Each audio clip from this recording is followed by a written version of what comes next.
Onze getrouwe God en Hemelse Vader, o Heer, ons is hier vandag om met U te eer en U alleen te eer.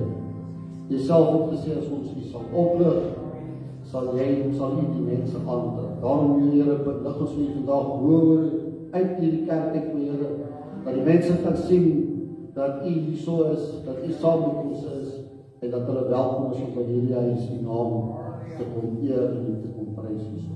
Heer, ek bid vir elke broer en suster wat vandag in die kerk is, ek bid ook so vir die wat siek is, wat die ongemaak het nie op die verlof is, Heer, dat die hand van beskerming oor hulle sal bly, dat die saam met hulle sal wees, Heer, dat die hulle sal op die regte pad sal lei, dat ons die stem sal ken, die voetspore sal ken, en dat ons die klein paadjie na die hemel toe, saam met die sal geleid, sodat ons eendag ook aan die voete kan sit, saam met die in die hemel, en kan sien waar we die grootheid gaan.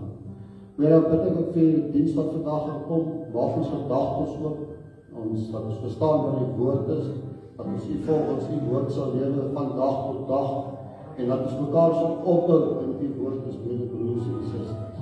Weer dan bid ek vir al die siekes, Heer, U ken elkeen by naam, U weet wat elkeen se kwaad is.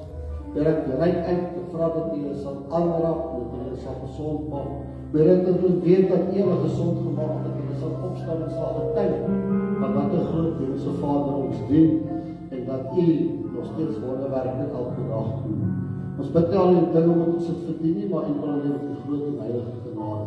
In Jesus naam, amen.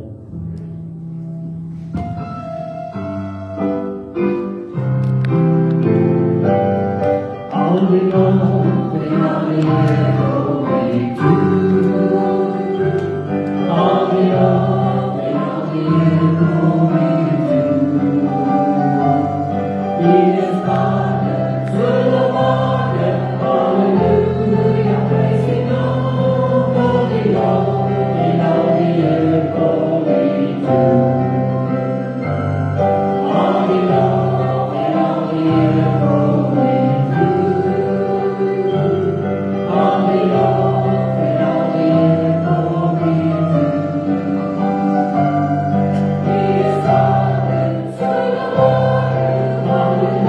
Hallelujah.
Ons was in hierdie afgelope week by pastoors bidure gewees.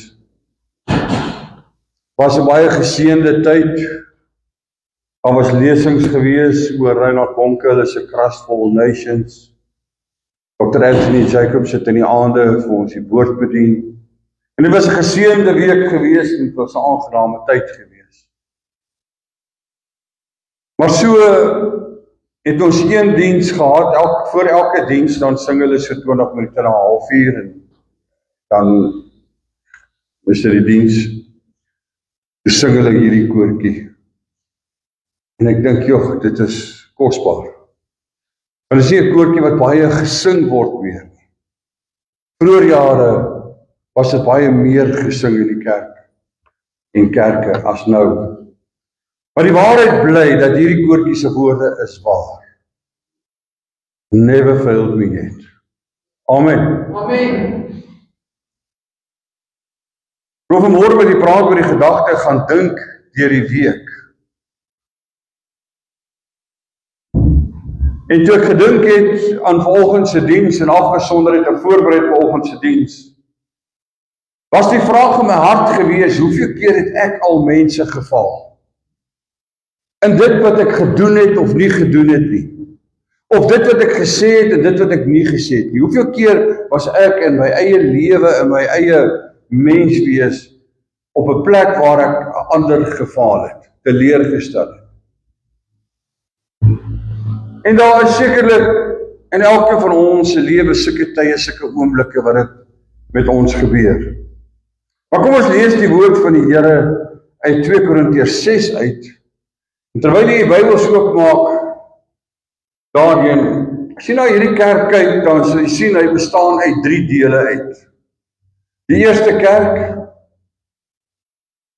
en dan die tweede kerk wat op 'n stadium bekend was as die nuwe kerk, en dan hierdie gedeelte wat die oue en die nuwe met mekaar verbind en vir ons totaal 'n ander opset gegee het as wat die aanvanklik was. Nou gedurende Mei, dit was so die laaste naweek van Mei, as ek reg onthou, in 1971 het hulle hierdie nuwe gedeelte ingewy. En het hulle die Here dankie gesê vir hierdie gedeelte wat hulle kon klaarmaak. En agterna het die ander gedeelte bygekom. 2 jaar later, ek jok wie, dit was 2 jaar vroeër, toe stig hierdie gemeente, koop hulle 'n stuk grond in Delmas, dit was eintlik 5 jaar voor dit, en nadat hulle die grond in Delmas gekoop het, was dit so 3 jaar nou weer verbygegaan, toe begin hulle die diens in Delmas. En soos wat hierdie gemeente van Springs gemeente afgestig het, of begin is hier Delmas gemeente van hierdie gemeente af begin. Die AGS het 'n visie om binne die volgende, ek weet nie of dit 5 of 10 jaar is nie, 1000 nuwe gemeentes te plant. En dit is goed en dit is mooi. Maar ek dink dis wanneer ons ontwikkel tot op so 'n plek waar ons kan sê, nou is dit tyd, ons moet weer begin. So kom ons bid ook daarvoor. Die groot opdrag bly, Matteus 28 vers 9. Gaan dan heen, maak disippels, doop hulle en leer hulle. Ek het in hierdie week wat verby is 'n baie interessante gesprek gehad met, ek sal nou maar liewer nie naam noem nie, met 'n persoon wat direk betrokke is by hierdie tipe van dinge. En ek sê, wie wat die Here kies 12 mense, een van hulle was geleerd en die ander 11 was vissermanne. En sovoorts. En hy sê, hierdie ouens sal ek my kerk mee begin. Nie 'n klomp slim manne en 'n klomp wat dis sommer enige heilige kies. En hy gee die groot opdrag, Matteus 28 vers 19, en hy sê nie net, hoor die julle wat nou profete is, en julle wat priesters is, en julle wat leraars is, en julle wat ook al is nie, gaan dan julle maak disippels nie. Hy gee dit vir elke liewe mens, vir jou en vir my. Ja, maar ek weet nie om my siel na die Here toe te lei nie, ek weet nie om evangelisasie te doen nie, ek weet nie om disippelskap te doen nie. Weet jy wat? Maak net soos wat Broer Grant gesê het, nooi net iemand kerk. Daar was een ou gewees, in die Bybel ons lees nêrens dat hy groot bekeringsdienste gehou het nie. Maar hy het vir Petrus gesê, kom, daar is die lam van God. En hy stel hom voor aan die Here Jesus. En op sy eerste preek is daar 5000 en die volgende preek 3000 of andersom. Dis verskil as jy iemand kerk toe nooi. Daar was 'n dag in my lewe, ek weet, dit is baie moeilik om te glo, maar glo my maar, ek was nie altyd so. Daar was 'n dag en 'n tyd in my lewe, wat 'n ou vir my gesê het, wil jy nie Sondag saam met my kerk te gaan nie? En kyk waar staan ek. Jy weet nooit wat se verskil maak jou uitnodiging. Daai ou wat jy saambring. So kom ons doen dit. 2 Korintiërs 6 vers 2, ek lees vir julle sommer die eerste vers op. Hy sê, en as medewerkers vermaan ons julle ook, dat julle die genade van God nie te vergeefs mag ontvang nie. Want hy sê, in die tyd van welbehaag, het ek jou verhoor, in die dag van heil het ek jou gehelp, Kyk, nou is die tyd van die welbehaag. Kyk, nou is die dag van die heil. 'n Ander vertaling sê, nou is die tyd van genade. Nou is die tyd van heil.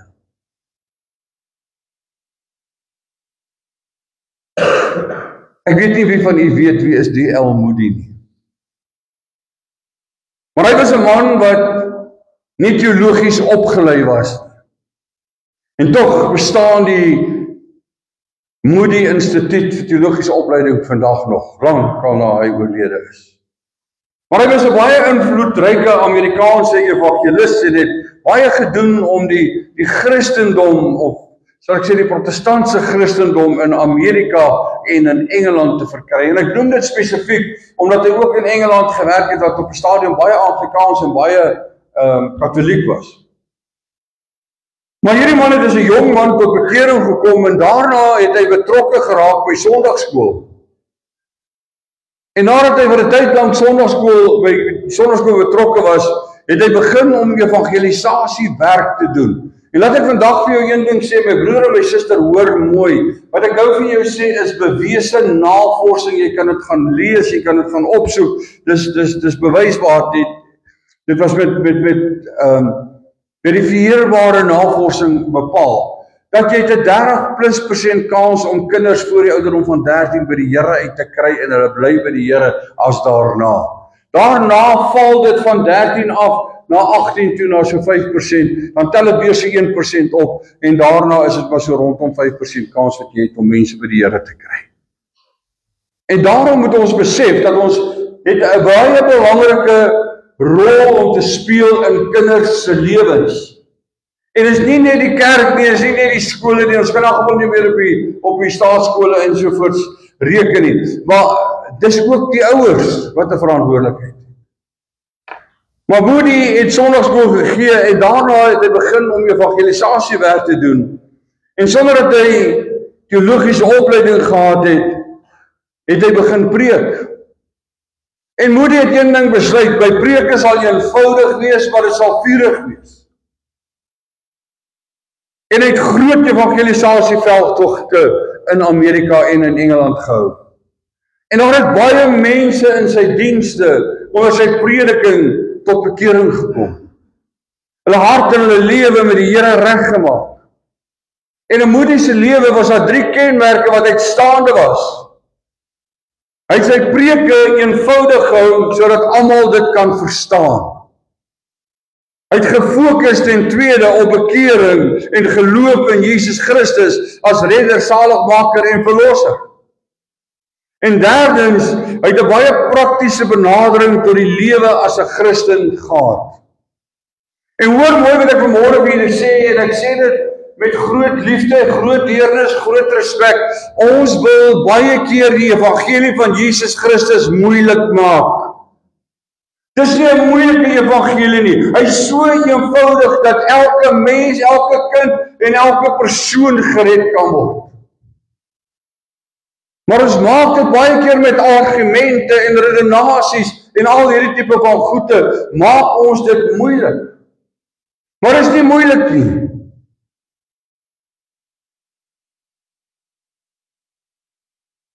Moody preek in Chicago.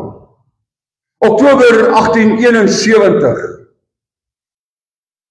In Oktober 1871 het daar 'n groot brand in Chicago uitgebreek en 300 mense sterwe in daardie brand. Hierdie brand het geduur so van die 8de tot die 10de Oktober. En daardie aand voor die brand, of daardie oggend voor die brand uitgebreek het Moody gepreek oor die gedagte: wat sal jy doen met Jesus Christus? Of met Jesus wat Christus genoem word? Wat sal jy met Jesus doen? Dit was die tema van sy preek. Daardie dag toe gee Moody nie 'n uitnodiging nie. Hy gee nie die mens kans om 'n besluit vir Christus te maak. Verskoning, hy het 'n baie evangelistiese preek gepreek. En nadat hy hierdie preek gepreek het, te sê vir die mense: gaan huis toe, julle het 'n week tyd en gaan dink oor hierdie vraag: Wat sal jy met Jesus wat Christus genoem word doen? Gaan dink oor hierdie vraag. Net 'n week, gaan dink deur die week. My broer en my suster, so graag as ek wil hê dat elkeen van ons elke week moet dink aan die woord wat ons gehoor het die Sondag na die volgende Sondag toe. Weet ek, dit is nie in praktyk moontlik dat ons die hele preek sal onthou nie. Behalwe as ons 'n paar keer daarna luister. Die vraag was, en die vraag is, wat sal jy met Jesus wat Christus genoem word? Wat maak jy met hom? Wat maak jy en wat maak ek met die Here Jesus Christus in ons lewens? Ons kan baie dinge met hom doen. Ons kan hom selfs ignoreer. Ons kan hom verwerp. Ons kan hom aanvaar. Ons kan hom ook gehoorsaam. Maar daardie dag wat Moody hierdie mense huis te stuur sonder om 'n uitnodiging te maak, is daardie dag waar die brand uitbreek, hierdie groot brand uitbreek. 17.500 geboue waarvan die meeste woonhuise was brand af. Meer as 100.000 mense was sonder 'n blyplek gelaat. 'n Gebied van meer as 9 vierkante meter was verwoes in hierdie brand. 300 mense sterwe waarvan van hulle in daai diens was daardie dag. En hy het nie 'n laaste kans gekry om met die Here reg te maak nie. Daar was 'n geleentheid, daar was 'n woord wat hulle hart dalk geroer het. Maar daar was nie vir hulle geleentheid om te sê ek wil nou met die Here regmaak. Ek weet uit eie ondervinding dat is baie keer in jou lewe wat jy voel, maar weet wat hierdie boodskap roer my. Die Gees van die Here praat met my.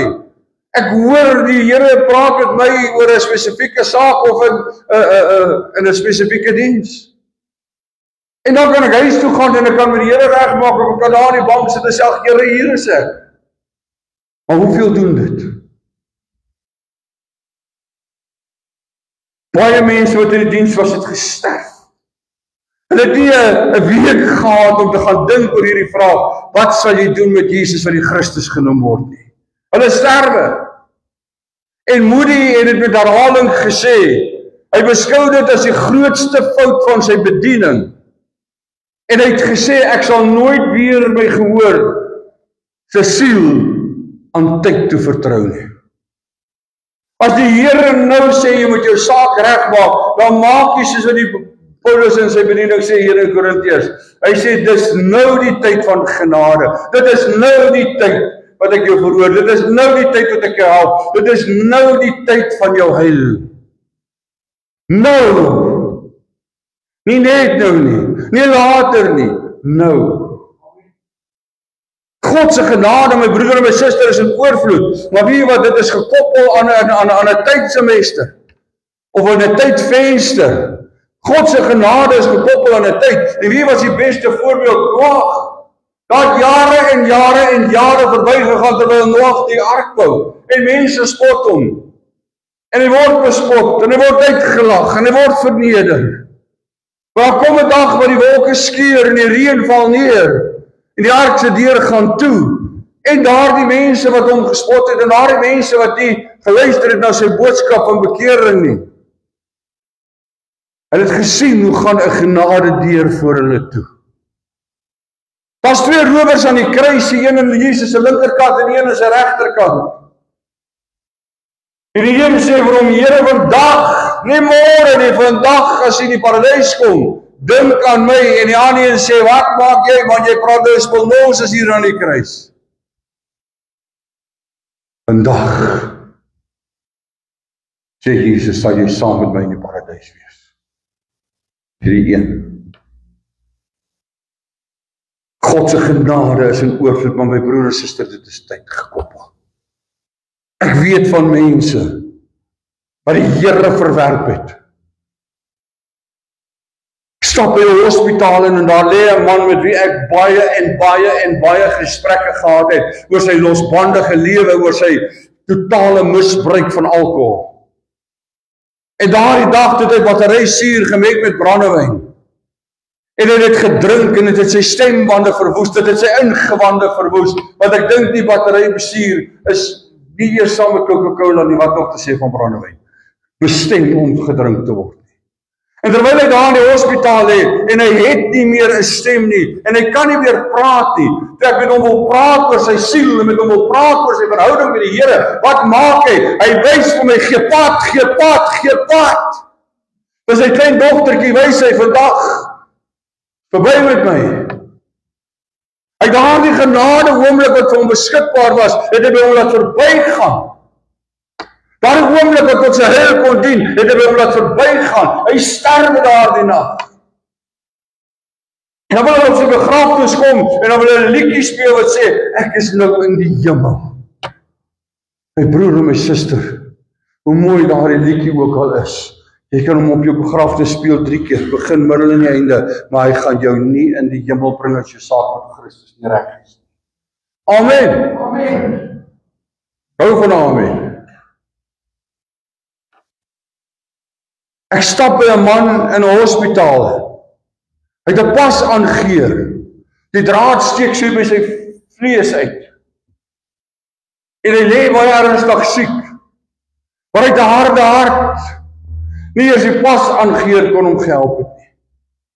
En ek wil met hom praat oor jou sielsaligheid. Het jy Jesus in jou lewe? Jy het nou 'n geleentheid. En hy jaag my weg. Hy vloek my, hy skel my, en ek loop. En ek het 'n houding van, want ag wie wat, maar jou saak is jy dan nie die genade van die Here wil hê nie. As jy nou nie wil hê ek moet met jou praat en jou help nie, dan is dit reg. En ek kom by die huis, en sy vrou bel my, sy sê, hulle gaan hom nou ry Pretoria toe. Ek is 400 en ietsie ekstra kilos, weg van Pretoria af. Toe ek die telefoon neersit, toe sal 'n stem wat vir my sê, luister ou maat, as daai ou vandag sterf en jy het niks verder daaraan probeer doen nie, asseblief, klim in my kar. Ek het nie geld nie, ek het nie tyd nie, maar ek klim in my kar, want dit gaan oor 'n siel. En ek ry Pretoria toe. En ek kom in Pretoria, ek sê ek moet hierdie man sien, ek moet hom dringend sien, ek moet hom nou sien. Hulle sê jy kan hom sien, maar jy kan nie met hom praat nie, hy is in 'n koma. En ek kan nie onthou nie, ek dink sy 1 of 2 later toe sterf hy. Dis die genade venster wat daar vir hom was toe. Wat jy sien, die tyd van genade was nou, en die tyd van heil was nou. Dit was nie 4 ure later nie. Dit was nou. Paulus skryf, nou is die tyd van genade, nou is die dag van heil. Ek weet nie of môre vir my beskore is nie. Ek weet nie of vanmiddag vir my beskore is. Al wat ek weet is God se genade is nou vir my beskore. Ek lees hierdie verhaal van Moody en ek vra myself die vraag af. Wat is die grootste fout van jou bediening? En ek wil vir jou sê, my broer en my suster, in my lewe en in my bediening het ek baie foute gemaak. Een van die grootste foute wat ek in my lewe gemaak het, ek was baie keer te sag in my hantering van mense. Te verdraagsaam. Ek wil te veel jou ander ou se gevoelens in ag neem. Daar's 'n hele paar gebeurtenisse wat ek vir julle kan vertel. Daar's gebeurtenisse wat vir my dankbaar maak dat ek dit gedoen het. Maar daar's al gebeurtenisse wat ek dink ek kon dit beter hanteer het. Hulle bel my en hulle sê vir my, daar lê 'n man en 'n vrou onder 'n bos, dis 10:00 in die aand, dis in winter, dis koud, ysig koud. Daar lê 'n man en 'n vrou onder 'n bos. Ek het nou, die vrou sê vir my, en ek dink ek het dit vir julle genoem, maar luister maar weer, ek het vir almal gebel in hierdie dorp. Elke priester, profeet, pastoor, predikant, noem dit, het ek gebel. Daar's niemand wat vir my gaan help nie. My laaste hoop is jy. En ek klim in my kar en ek trek 'n warm baadjie aan en ek klim my kar en ek ry en ek gaan haal hierdie mense onder die bos. Na die aand gee ons vir 'n warm slaapplek. Ons gee vir hom hoesmedisyne. Hy word later die volgende dag of wat ook al, ek het vir vertel, maar ek kan nou nie onthou wat vir die volgende dag was. In elk geval, hy word in die hospitaal opgeneem en hy sterwe daar. Daar's 2 dinge wat ek nie gedoen het nie, wat ek moes gedoen het. Ek moes voordat ek hom 'n warm bed gegee het, voordat ek vir hom kos gegee het, moes ek hom gevra het, is jou saak met die Here reg? Ek het nie weer die kans gekry nie. Hy is oorlede. Hy het 3 seuns gehad, hy het met hulle geen kontak gehad nie. Daar was haat, daar was wrok, en daar was neidigheid, en daar was twis, en daar was tweedrag in hulle familie, en hy het nie reggemaak, en hulle het nie reggemaak nie. En ek sê, gee my hulle nommers, dat ek hulle bel, en hy wil nie gee nie. Ek moes aangedring het, tot ek het gekry het. Ek het hom gaan begrawe, sy kinders weet nie eers, hulle pa is begrawe nie.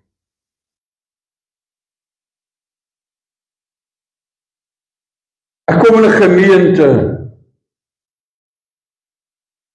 en ek vra die musiekspan aan die einde van die preek, speel vir my daar die liedjie Because He Lives. En hulle speel hom, maar die een lyk suurder as die ander een. Ek kan sien, hierdie groep is nie met my gemaklik nie. Hulle klim met 'n houding en met 'n gesindheid, wat nie tot eer van die Here is nie, klim hulle op die kansel. En hulle kom speel Because He Lives. Daar's geen blydskap in hulle oë nie, en ek dink ook nie in hulle harte nie. En na die tyd te kom hulle na my toe en sê, ons oefen vir 'n program. En dan sing ons net dit wat ons geoefen het. My broer en my suster, die Here is nie gepla oor my en jou program nie. Die Here stuur hom nie aan wat ons wil nie. Dis sy wil, en sy belangrikste wil in die mens se lewe is, dat elke siel tot bekering sal kom, dat geen een verlore sal gaan nie. En hy het jou gered, en hy het my gered om die opdrag van Matteus 28:19 uit te leef. Maak disippels, doop hulle, as jy dit nie kan doen nie, bring hulle, dan doen ons dit. Maar ek gee 'n uitnodiging daardie dag. En ons 'n gesin en 'n familie en 'n paar van hulle pelle, dat terwyl ek besig is om 'n uitnodiging te gee, dit gaan hier oor siele wat die Here moet aanneem. Dit gaan hier oor dat God se genadetyd is nou, en sy heil is nou, en ek is besig om te bedien, dat mense hulle saak met die Here kan regmaak. En weet wat gebeur? Hulle staan op, hulle stap uit, want die leeu het rugby gespeel. My broer en my suster, hoor mooi wat ek vanmôre vir jou sê. Die Here gee nie omdat ons rugby kyk nie. Hy gee nie eers om wat jy vir die blou bulle skree. Hy gee ook nie om wat jy vir die leeu skree nie. Hy gee ook nie om wat jy vir die stonder skree nie. Hy gee nie eers om of jy skree nie. Dat hy wel vir omgee as jy sy tyd vat om vir een van die ouens te gaan skree.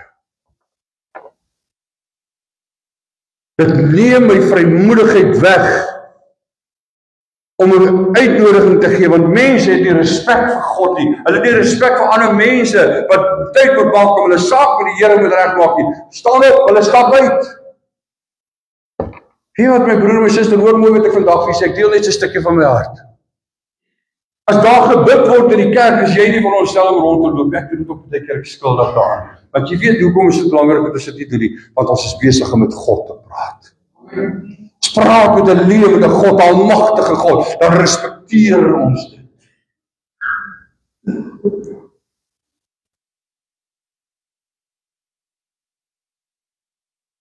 Dit my geweldig ontstel dat mense uitstap terwyl hulle mense geleentheid gee vir mense.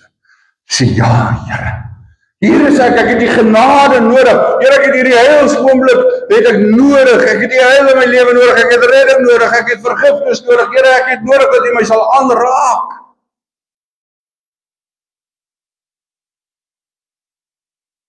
Dit het my beïnvloed om baie minder uitnodigings te gee. My broer en my suster, die realiteit is,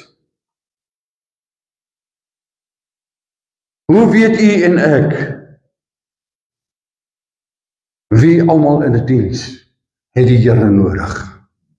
Hoe weet ons wat gaan gebeur aan die einde van daardie diens as mense huis verlaat? Ek weet nie of ons volgende week nog 'n diens gaan hê nie. Ek weet nie of ons nog 'n week het om te gaan dink of ons verhouding met Jesus wil regmaak. Ek weet nie of ons nog 'n week gaan hê om te sê, ja Here, ek wil U gehoorsaam, ek wil doen wat U wil hê ek moet doen nie. Ek het gaan kyk en ek het gaan oplees na die brand, na daardie besluit wat Moody geneem het om nooit weer 'n diens af te sluit sonder 'n geleentheid vir iemand om hulle saak met die Here reg te maak.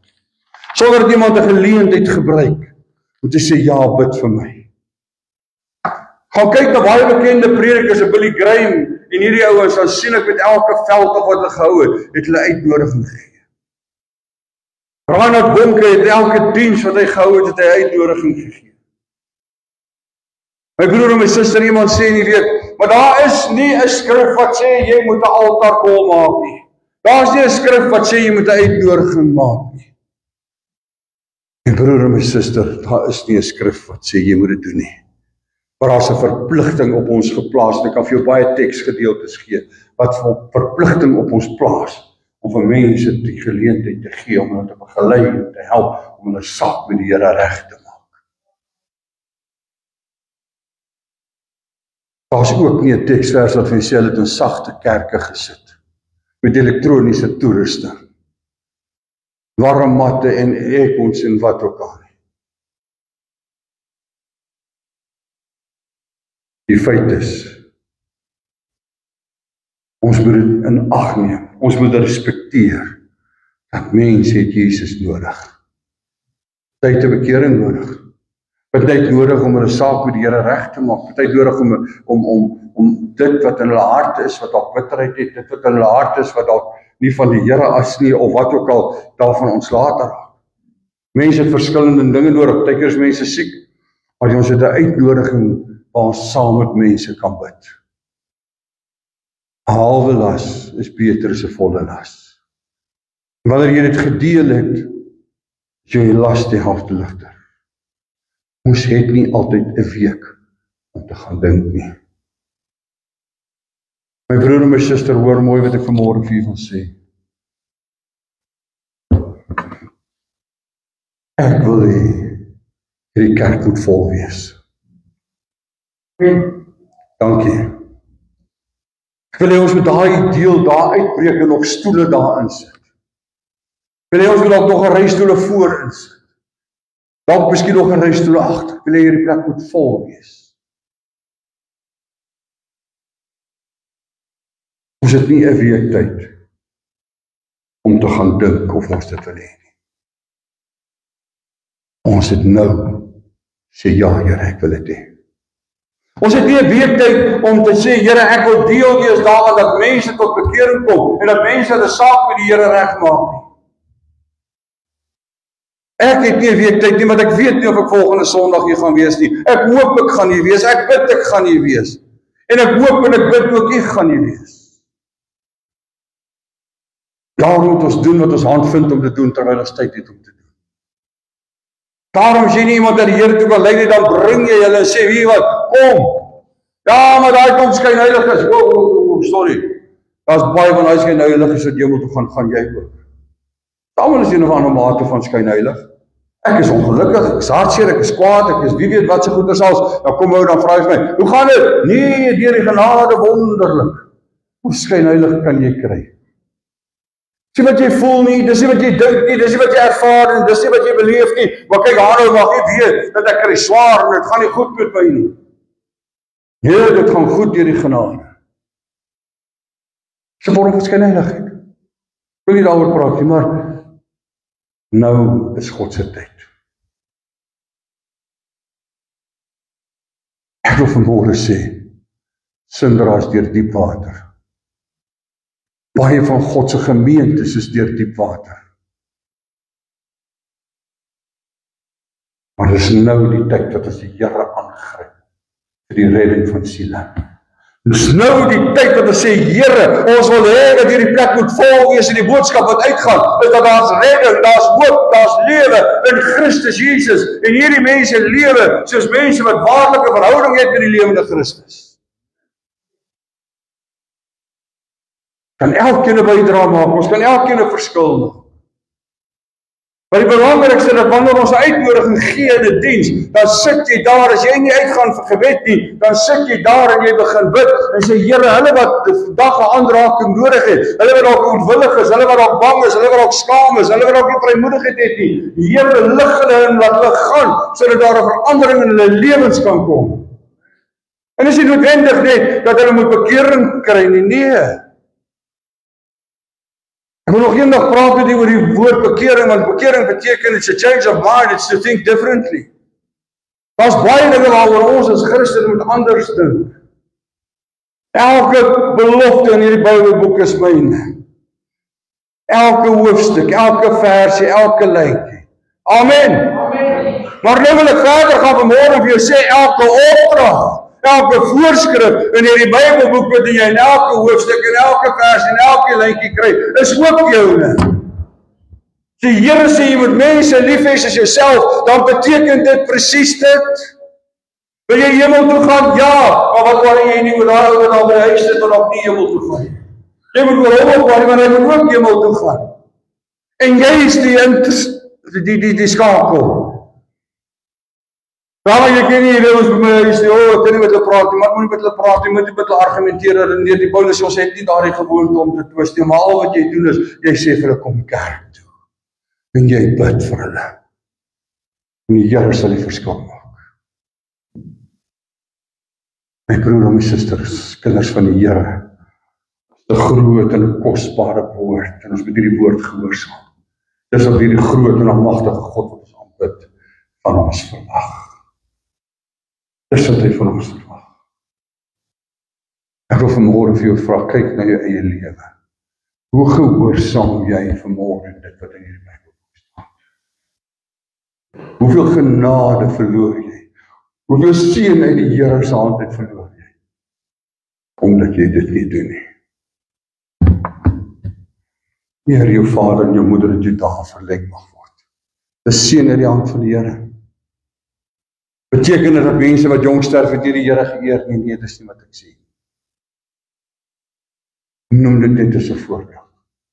Dit gee vir jou 'n instruksie, dit gee vir my 'n instruksie. Eer jou vader en jou moeder.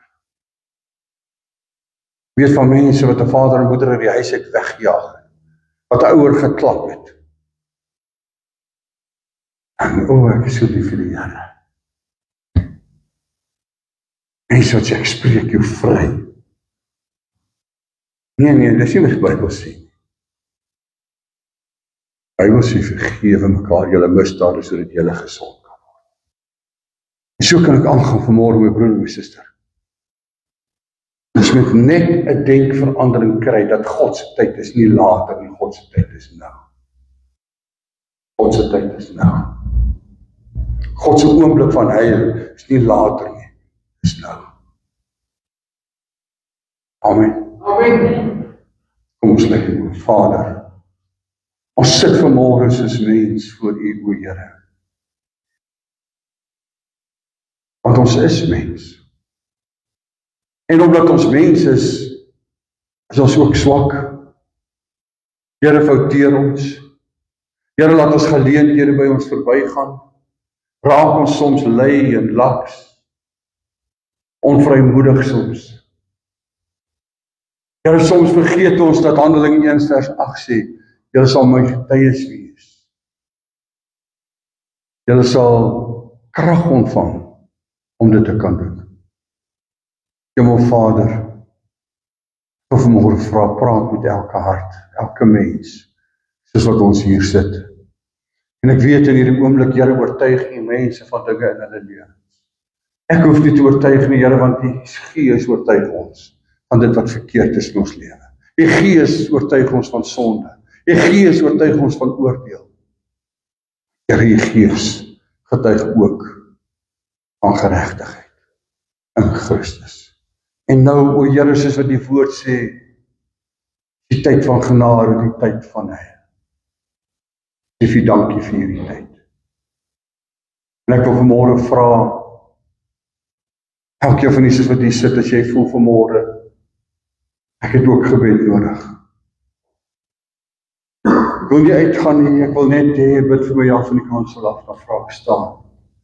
Maar as jy voel, jy wil uitgaan, wat het persoonlike gebed nodig, dan sê ek vir daar agter, aan my regterkant is die bidkamer se deur, stap daarin. Gaan kniel daar, iemand gaan saam met jou bid daar. Wie is daar wat vanmôre sê, ek het ook gebed nodig. Here, ek het ook nodig aan hierdie oomblik van genade, hierdie oomblik van Here. Here, dit kan by my verbygaan.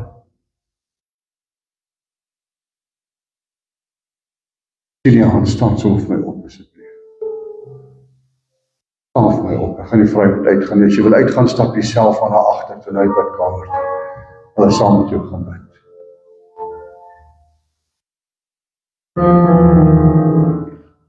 Hoe is hy in die tweede kamer?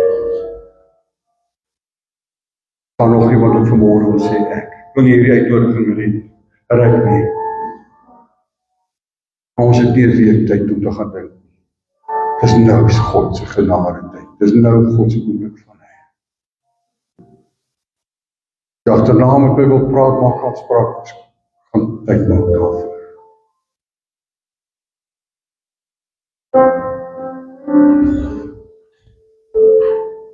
Vader, U sien vanmôre elkeen wat staan. U sien in elkeen van hulle se hart, Here, het ook gesien hulle wat bidkamer toe is. En ek wil vanmôre vra, Here, dat ons nie hierdie oomblik van genade, hierdie heilsoomblik sal laat verbygaan nie. Maar dit is in hierdie oomblik, Here, ons harte in lyn sal kry met U woord, ons gedagtes in lyn sal kry met U woord. Here, ek vra vir vergifnis vir elkeen van ons wat staan. Here, wat ek weet, ons het dit nodig. Maar ek vra ook leiding deur die Gees, Here, dat ons die vergifnis wat die Gees sal lewend maak in ons harte, dat ons dit sal aanvaar. En dat ons hiervandaan sal gaan met die wete, my hart en my gedagte reg met God. Ek het deel geword van 'n heilsoomblik, 'n oomblik van seën, omdat ek gehoorsaam was.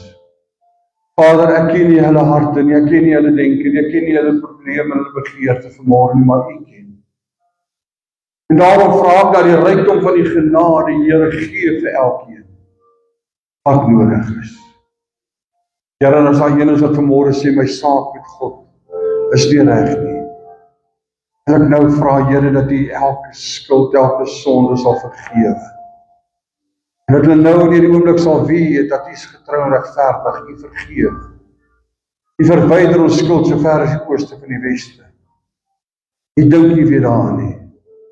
En U gee, Here, dat ons dit sal glo. Dat ons sal aanvaar.